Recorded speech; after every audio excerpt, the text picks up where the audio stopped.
health after 14 days at home and to kind of share the love of teaching. Got 8 people. I've got 7 in the room at present. There's no need to have your video on, but I'm going to leave your microphones on, and I've got them off at the moment because I'm going to share a video. But when we watch the videos, I'm going to turn your microphones off just to. If I did this face to face, we'd do it in pairs and discuss ideas, but we'll just have to do it publicly, and I'll try and shut up and let you share what you're thinking as you watch the videos. So let's share my screen. So here we go. So I would normally do this. Let's have a think. I would do this over at least 3 hours. So I'm going to try and do it in 40 minutes. So let's see. So I'm going to make my screen go large when I come to play the video. And why teaching and learning, why coaching, why not grading teachers, mental models, those kind of things about research I want to share with you. I'm going to assume everyone's from watching from England. This is, although this is 2017, the exact same date for 18 is exactly the same. We lose more teachers in the first to third years of teaching compared to what we hear in the press the first 5 years. So the biggest attrition happens after year 1. Some of you may be off the scale like I was, 25 years, about 36% chance. The average lifespan of a teacher is about 13 years, that's the average. So just think where you are in the profession. I used to do this as a school leader. It breaks my heart looking back now, but when you don't know, you do what you've been told, or you learn on your feet, I suppose. And then what you can see on here, I started to color code stuff and highlight stuff as I started to question not just my judgments, but all my heads of department with 110 teachers around the school. This document then became incredibly high stakes and hidden and all sorts of things. And although middle leaders completed their versions, when it came to my final template, presenting it to governors or often inspectors, and I'm going back here now to 2007, and probably the last time I did this was about 2014, and at the time I was challenging all this with Ofsted at a national level. I got invited into Ofsted headquarters with a few others. This is all on my blog, by the way, all the whole story. And eventually we got it squashed, and the grading lessons was quashed, knocked on the head. And I would say in the schools I'm visiting, my own Twitter research, I would say about 30% of schools still grade teachers. And that's despite it being very redundant. Now, in the slides I'll send you later, there's a bit of research to say that if I give you an outstanding lesson grade, 78% of other observers will give you a different grade, so don't ask for a second opinion. And if you got the inadequate, 90% chance someone else would come and give you a requires improvement or a good. And then we go into poor proxies. So this is from Durham University. This is from Robert Coe and colleagues. These are called poor proxies. You can see them in the lesson, easily observed, but they don't tell you anything about learning. So students looking busy, nice pretty displays, the teachers teaching at the front, curriculum looks like it's being covered. Well, unless I test those, rather than just tick it on a checklist, it doesn't tell me what kids have learned. Now, I got this research in the, I think just before June, yeah, just last summer. Blue Sky I've used for about 15 years in my school leadership career. They do online observations and performance management. And they have supported what I've always believed, that 30% of schools still grade lessons. So you see the dark blue at the top. And you'll also see the light, this blue is, yeah, we only do it for appraisal. So I'll teach 750 hours, but you'll come and see me 3 times in the year and we'll do something very random and different compared to what we'd normally do throughout the year.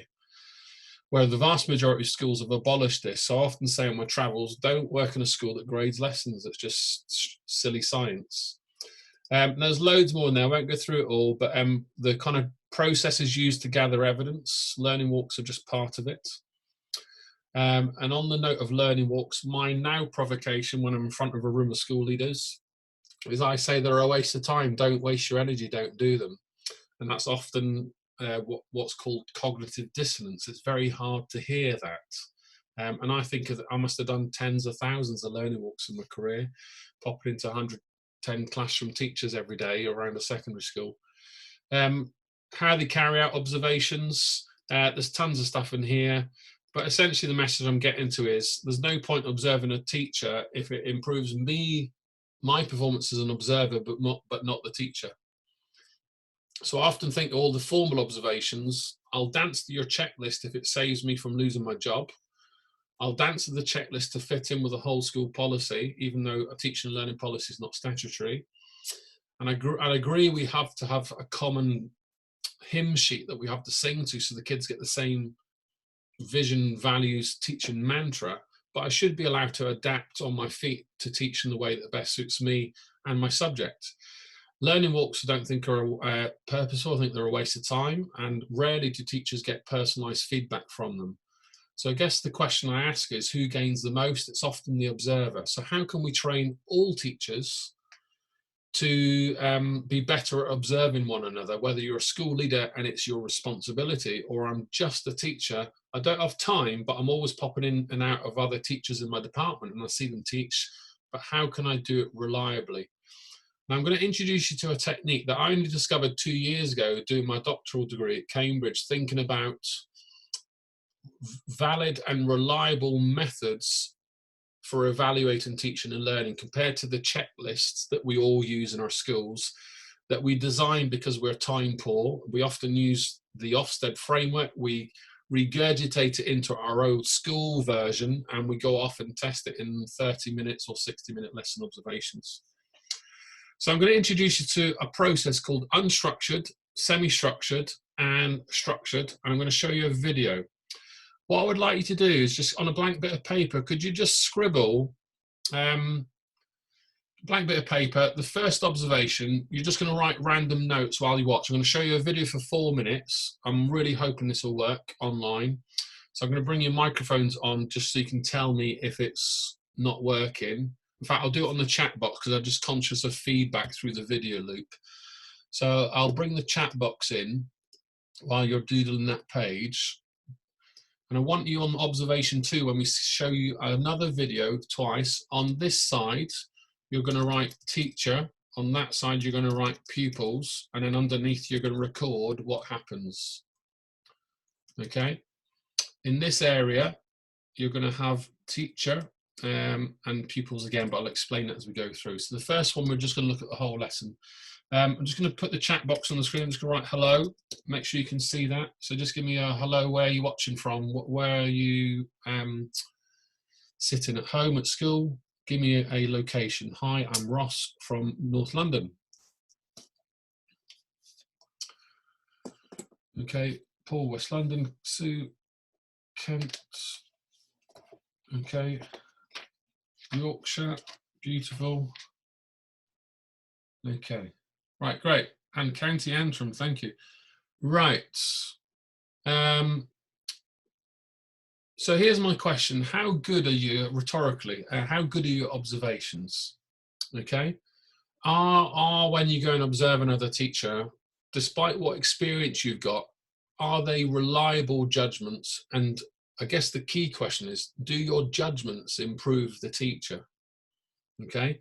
So I say to you, I'm your deputy head, I grab you and I say, in an unstructured fashion, let's go on a learning walk around school together during period 3, Monday morning. Now I'm going to play a video. Can you just give me on the chat box if you can hear the sound, and then I'll start the video off from the beginning. So this will be the first time I'm showing a video through a webinar. So let's just make sure it works. Read the piece of paper. Can you hear that, everybody? Can you give me a thumb up? Yeah, or chat box? Okay, great. So, and can you still hear me? I'm assuming you can. Okay, fantastic. This is great. Maybe we should just teach this way and never go to work. Okay. Right, let me get this back to the start. So, let's go on a learning walk. We're going to watch the first 4 minutes only, and I want you to record some notes, and then you're all going to talk about it, and I'm going to sit back. Okay? So here we go. 14. Seat 14, please. And then silently start that survey. Grab that piece of paper. Hey, how you doing? Sit at seat 25 for me for right now. Silently start that and pick up that piece of paper.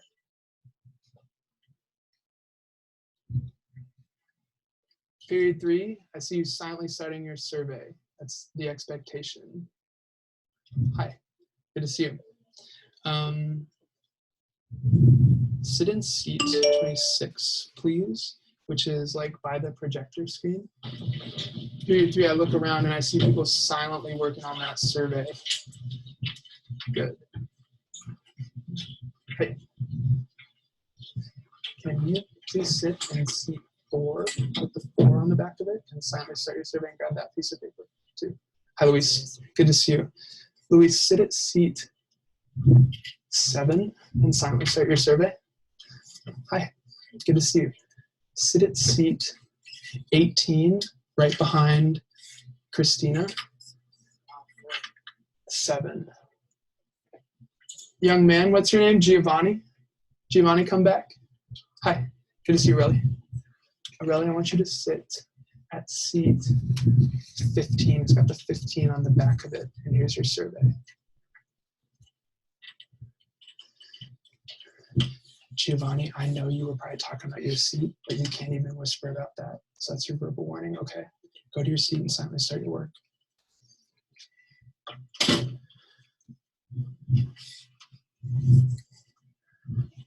Period 3, it is great to see you. I need about 3.5 more minutes of silent work on this survey. So in total silence, keep filling out this survey. You can see the amount of time left right up here. Go ahead and work on the front and back of the survey.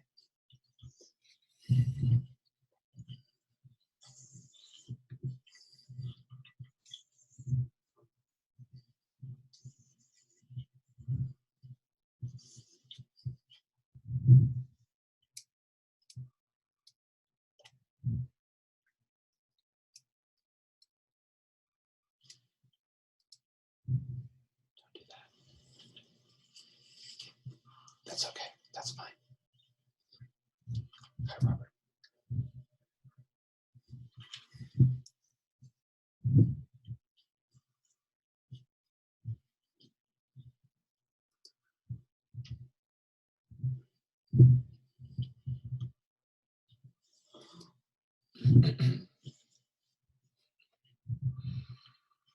Period 3, you continue to meet every one of my expectations about silently working on the survey. If you finish with the survey early, read the piece of paper that looks like that.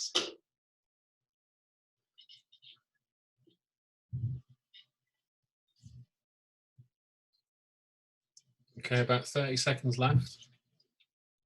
You good?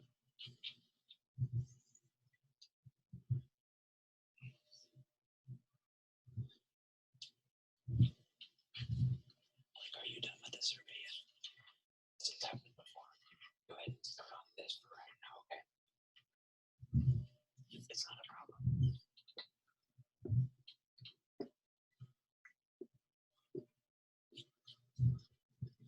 Okay, I'm just going to mute, stop the video there. So I just want you to take a moment just to check your notes, make sure you've written something, and I'm going to bring all your microphones on. And what I would like you to do is just have a chat with each other, and I'm just going to listen in. Okay, so I'm just going to bring each of your microphones on. Unmute. I think I've got everybody. Okay, everyone, can everyone say hello just to check? Hello. Okay, right. So in your own way of managing a group conversation, have a little chat about what you've seen. Okay, so I'll start then. I'm not convinced there was very much focus. They may have been quiet, and when he looked at them, they may have been looking that down. But most of the time, they were looking at who was arriving and really not very focused, I thought. I'm staying quiet here, so over to you guys. There didn't appear to be any clear instruction. It was given at the door, but each instruction to each child could have been different. They just sat there in silence. There wasn't active learning. What was the learning by then in a questionnaire? Jackie, what do you think? I'm going to script a few probing questions to people. I think certainly there doesn't appear to be active learning going on. I think that it was very much, I remember from the lesson, seat numbers rather than activity. Okay. So for me, that stood out, and that was something that they would be doing actively. Walking to seat 15, walking to seat 8. I was actually finding the chair, which was probably more engaging in what they were being asked to do. Okay, Victoria? I'd agree with Sam. Students look like they're following instructions. The teacher seems quite friendly and reasonable when he was asking some students to change what they were doing and looking at some misconceptions I think a few had, when one of the girls at the front smiled because she realised that something was going wrong. They look like they're following his instructions. He seems quite calm. They're quite simple instructions. Okay, Sue? Probably a bit more balanced. They seemed, it wasn't active, but there was clear learning routines. They were told where to sit, what to get on with. That's where I kind of took from it. Okay. So that was an instruction model. So I'm now going to introduce a semi-structure. Oh, he says, haven't lost the slides. Hang on, where have they gone? There they go, there. Okay. So let's go on a learning walk. It's the first lesson of an academic year. The first time the teachers meet in the class. The teacher is an NQT, and the focus is behaviour management. So back to that grid. You're going to, on this grid, record on one side the teacher and on the other side pupils. Now I've got my little bell here. I'm just going to fix it because I've dropped it. My little doorbell. And when I ring the bell, I'm going to say teacher or pupils, and I want you to record what's happening 5 seconds after I ring the bell. Okay? So I'll ring the bell. 5 seconds after, I'll say teacher or pupils, and you only record what you see happening at that point. So I'm introducing a semi-structure. I've also given you more of a structure by saying it's the first lesson of the academic year. We're about to watch a teacher who's meeting the class for the first time, and the teacher is an NQT, and the school learning walk focus is behaviour management. So I'm just going to put your microphones back on mute. Here's the video. Oops, a bit too far. Let's go back to the start. Silently start that survey. Grab that piece of paper. Hey, how you doing? Sit at seat 25 for me for right now. Silently start that and pick up that piece of paper.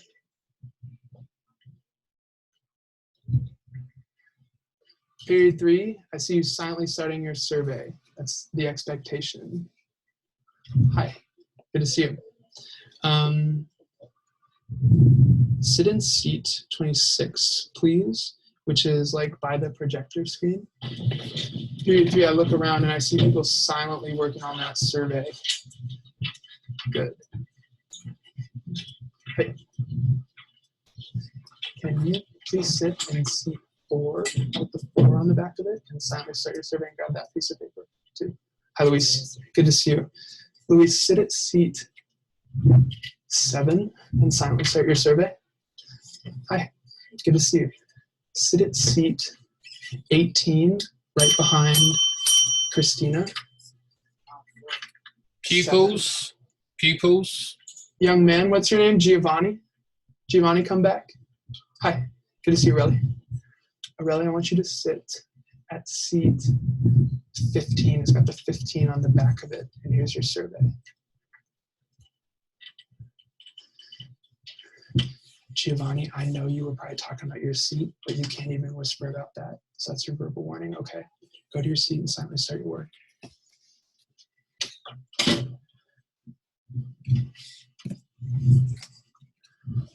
Period 3, it is great to see you. I need about 3.5 more minutes of silent work on this survey. So in total silence, keep filling out this survey. You can see the amount of time left right up here. Go ahead and work on the front and back of the survey.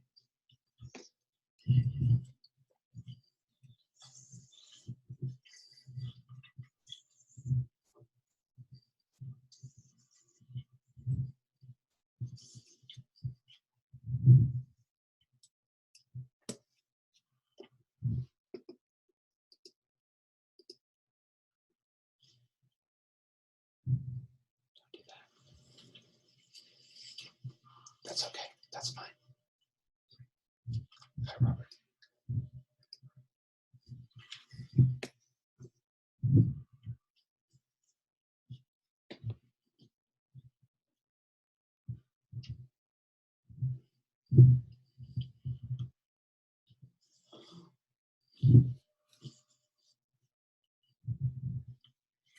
Period 3, you continue to meet every one of my expectations about silently working on the survey. If you finish with the survey early, read the piece of paper that looks like that.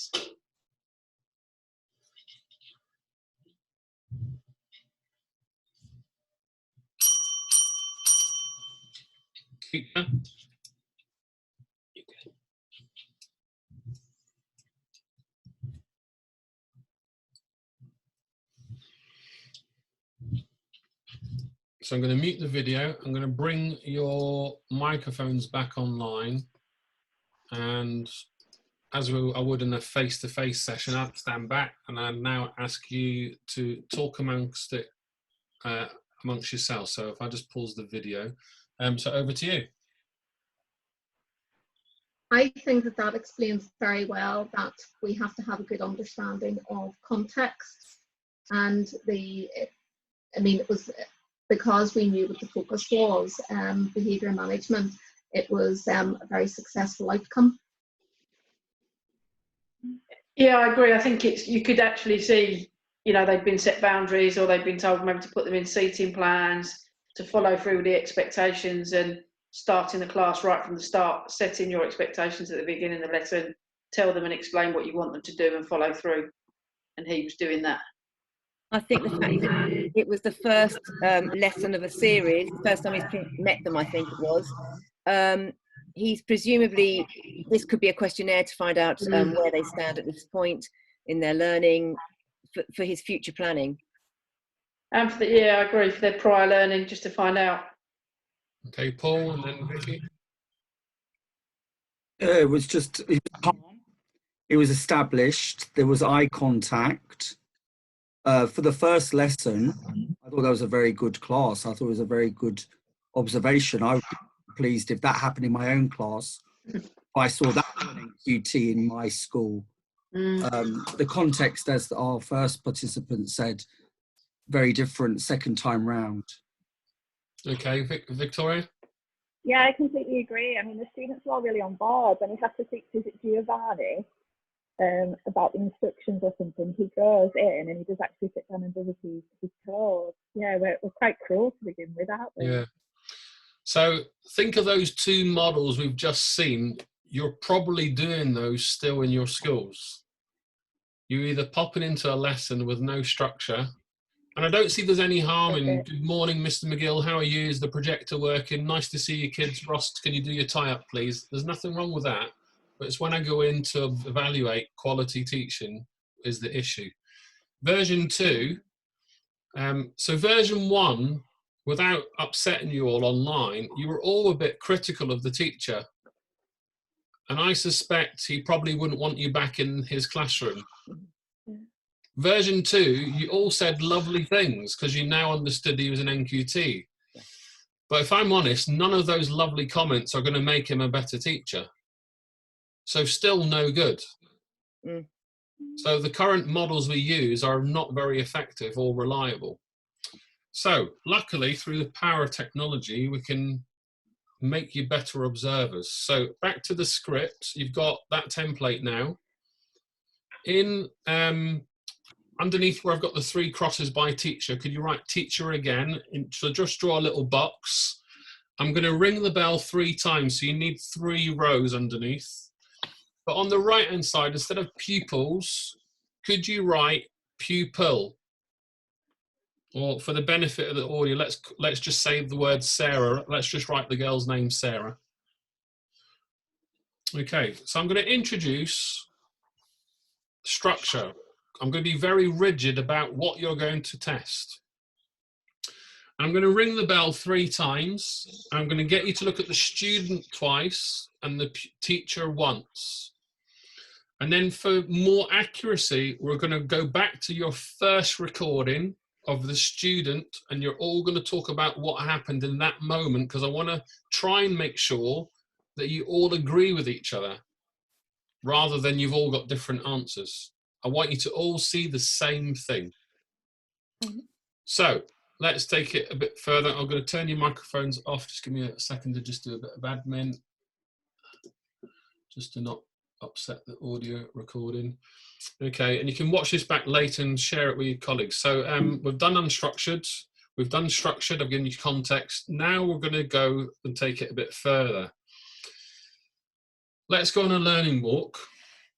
It's the first lesson of the academic year, the first time the teachers meet in the class, the NQT wants help, and they've asked you, how can you best support me to help Sarah improve because she's got special needs?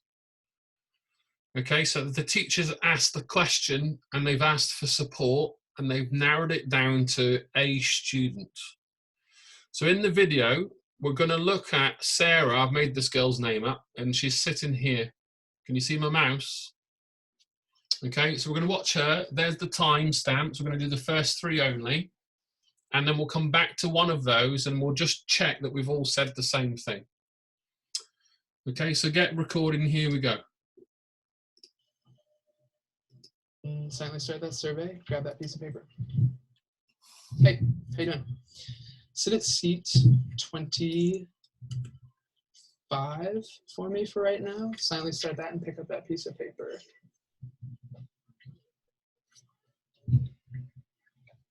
Period 3, I see you silently starting your survey. That's the expectation.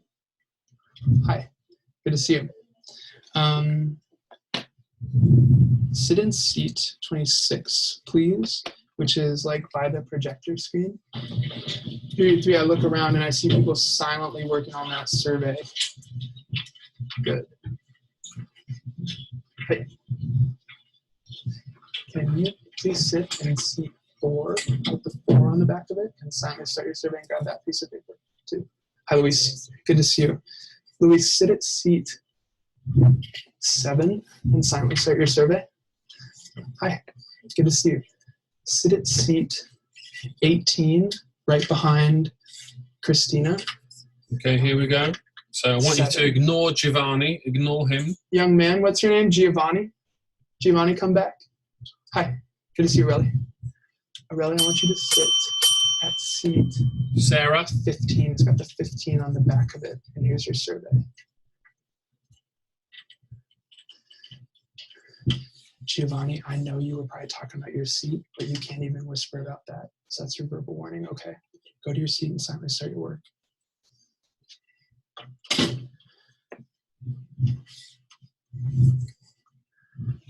Period 3, it is great to see you. I need about 3.5 more minutes of silent work, Sarah, on this survey. So in total silence, keep filling out this survey. You can see the amount of time left right up here. Go ahead and work on the front and back of the survey.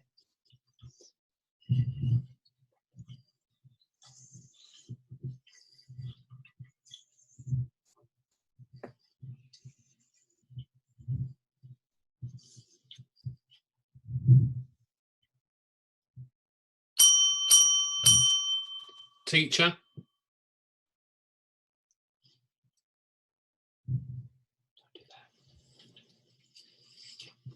That's okay. That's fine. Hi, Robert.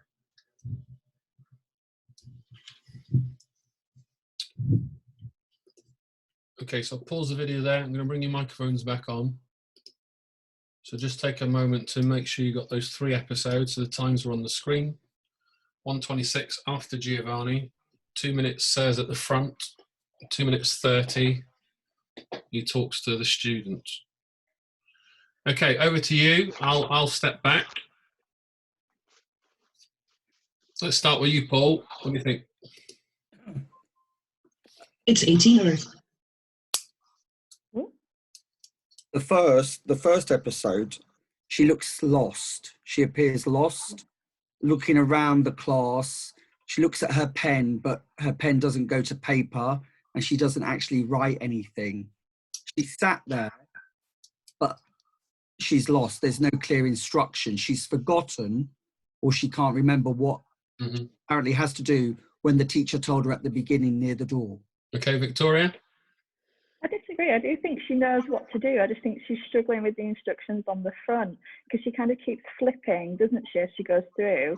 So I think she's clear. She knows exactly where she's sitting. She's not fretting about that. But then I think she struggles with whatever's on the front of that sheet. Okay, Sue? Agreed. I think she just needed a bit of direction. Maybe she could have a guidance sheet in clear, simple language what she needs to do. Okay, Jackie? I think that with special needs in the class, with Sarah in particular, he would have needed to reinforce the instructions with Sarah herself to ensure that she knew exactly what was expected from her and what he wanted and what the context was. Okay, thank you. Kate? Yeah, I noted that I didn't think she could actually access the material. So whether it was the opening instructions or even just the first page, maybe she perhaps could have done with some sort of reading assistance, or certainly somebody, if there was anybody available, to be directing her and just getting her going so she knew what she was doing, giving her that little bit of confidence to start her off. Now, question to everyone. Did everyone notice she started on the wrong side in the first video? Yeah. No. Yeah, because he asked her to change, doesn't he? Okay, so there's loads of other things going on in the classroom, as we'll know. It's a complex environment. Unless we focus in on 1 or 2 key aspects, we can miss things. So if I just rewind to, let's go to 1:26, which is when he calls Giovanni over, and I'll ring the bell. I just want you to check your first recording and then just say out aloud what you wrote down, and let's see if we've agreed. 7, and silently start your survey. Hi, good to see you. Sit at seat 18, So 15 right seconds. behind Christina. 10 seconds. 7. Young man, what's your name? Giovanni? Giovanni, come back. Hi, good to see you, Aurelia. Aurelia, I want you to sit at seat 15. It's got the 15 on the back of it, and here's your survey. She lost concentration. Yeah, she's distracted by him. Yeah. But have you what did you write down? Can you tell me what you wrote? I wrote, does not look as if she can access the material, query reader. Okay. I wrote lost concentration because of movement around her. Okay. Watching others. Sorry? Watching others. Watching others. She seems stuck. Okay, so you get where we're going. So what I need to do is, rather than us all have random critical things version 1, complementary things version 2, and at this stage we've all got different responses which are all valid. It's trying to make sure that we can develop the teacher rather than judge them. So just some models, and I'm going to finish with some feedback tools. Mental models, you often hear that. If I go and show you Ross because he's an amazing teacher, you'll hear the NQT, I can never be that good. It's like showing them the A-star piece of work first rather than there's grade E, grade B, grade A. So it's important to consider that. A tool in coaching might be reverse coaching. So I say out aloud what I'm going to do before I do it with the children so you can see it coming. Or I come back if I walk behind Kate at the back of the classroom and Kate's not writing and I just stand and peer over her work, and that's a sufficient non-verbal cue for her to pick up her pen and get back on to work, I need to explain it to the other colleagues so they can see me model it rather than explain it later. Live coaching is a bit more high risk. If we were team teaching, rather than you go to the back of the room to observe me, you're at the front with me alongside as a professional. And if I'm getting one or two core bits of knowledge wrong or I need a bit of help, you join in. And you may be there for 10, 15 minutes, but it's an agreed time, it's a routine, the kids know you're there, and it's an open forum where we're developing each other's knowledge. So that's a bit more high risk. It depends on the culture of the school that you work in. Taking it a little bit further, this is a good book on autopilot. So I do a lot about memory. Josh Furr won a memory test for recalling information. So a lot of dialogue about retrieval and retention knowledge. What he does is talk about, he finds more conscious ways to remember stuff. And I think as teachers, we're so busy trying to do everything, particularly if we're observing others, we slip into subconscious tools for evaluating, and it doesn't improve us as observers or the teacher. So that might be an interesting read for you. I do a lot of work based on this book, Pipple. I've added the praise here, but this comes from Paul Bambridge Santoyo. We go back to the lesson. I need to probe. So why do you think Sarah started on the wrong side of the quiz? What could you have done at the start of the lesson as she arrived? 30 seconds in after you had a chat with Giovanni, which you did after. What could we do next lesson? What could you do in the lesson? And before we finish our conversation, could you just repeat back to me what you're going to do? So in a bit more of a detailed script, that's what you'd follow on the left. This is just a kind of timesheet for me, but with practice, you can do this in 5 minutes. And as busy teachers, we need to do things effectively, but we have very little time. So I used to do this in parents' evening conversation with the kids. I now do it as my coaching work. If I'm doing coaching conversations, I'll use this in a 5-20-minute script.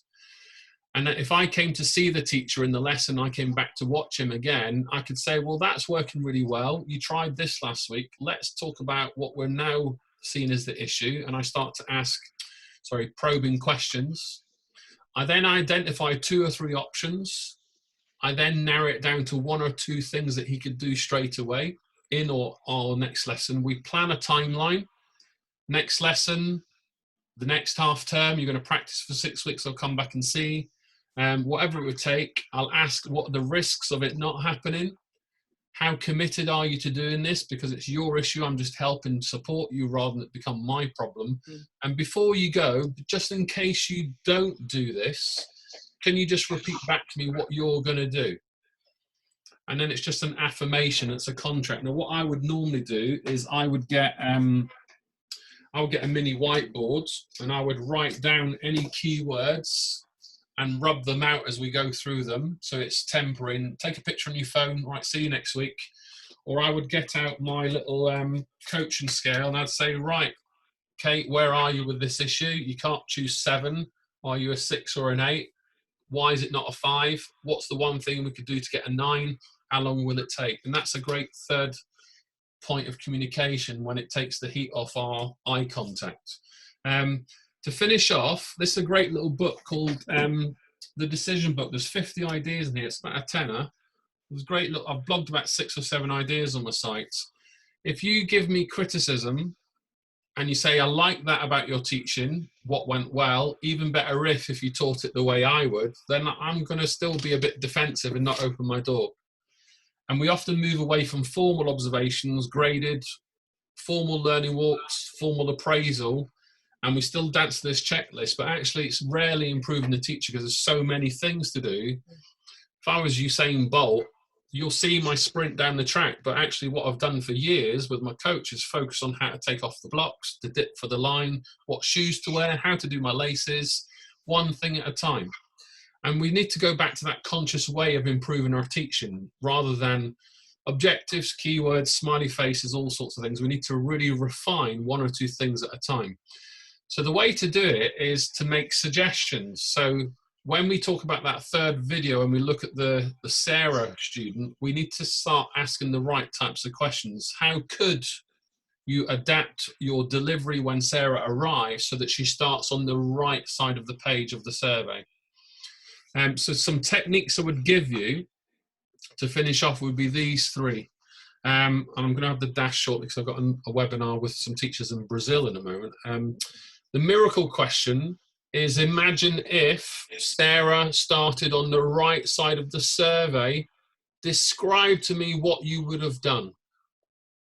So two key things. Imagine if, describe to me.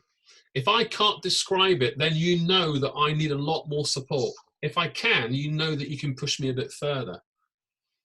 So imagine it's a great example. So there's an example. Imagine if you woke up next week, your lesson's really well planned, kids are behaving. Sarah starts off on the right side of the survey.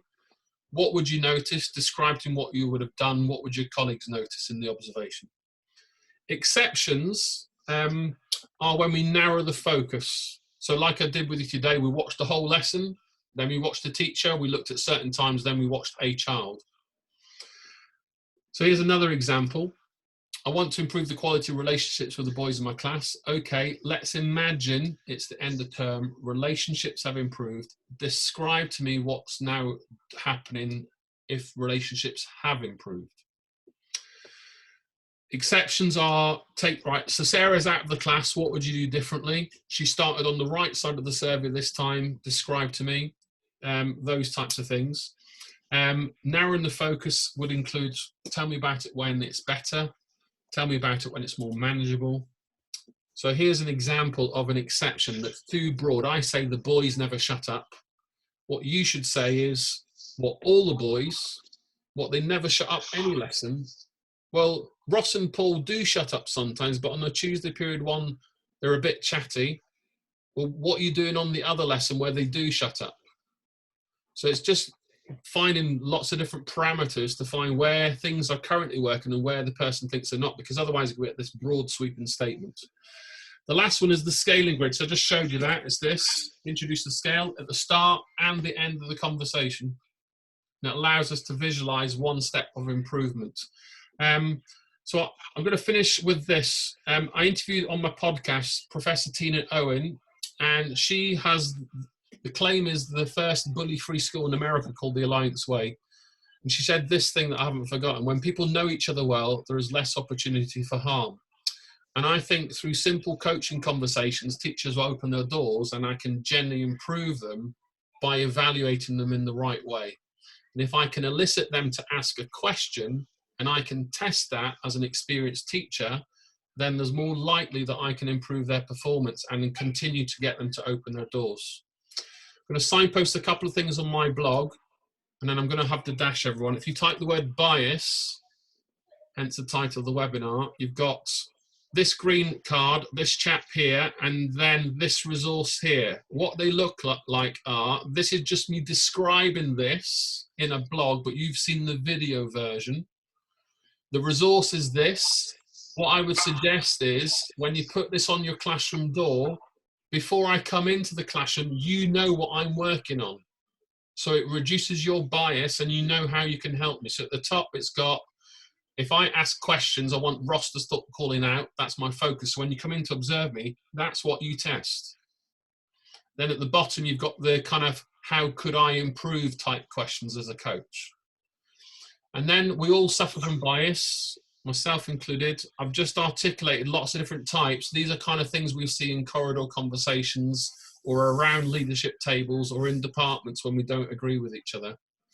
So it'd be interesting to just read the theory and what it looks like in a conversation. Oh, we saw Ross mention this on Twitter. We must sign up and do it. We must take it seriously. That would be a sign of availability heuristic bias. So I think if you just read this, it's about a 3-minute read, 4-minute read, just empower you a little bit more. Try that sign when you get back into physical schools. Watch the recording, read through the slides, and I hope it improves your observational practice and your teaching practice. I'm going to have to dash everyone. I've got to log in 5 minutes for some teachers in Brazil. But I hope that helps. Great, thank you, Ross. Thank you. I hope Yeah, what I sold it as online. I do think it will really radically improve the ways observers, I say school leaders broadly, but anyone that observes each other, just better really. and stop teachers leaving the profession prematurely because they're dancing to silly checklists. Thank you. Okay, give me Thanks. half an hour or so. Probably 7 or 8 o'clock. I've got a couple of webinars. I'll send us the video and the slides in about an hour or so's time. Cool. Thank you. Okay. Thank you. Bye, guys. Thank you very much. Bye. Bye-bye.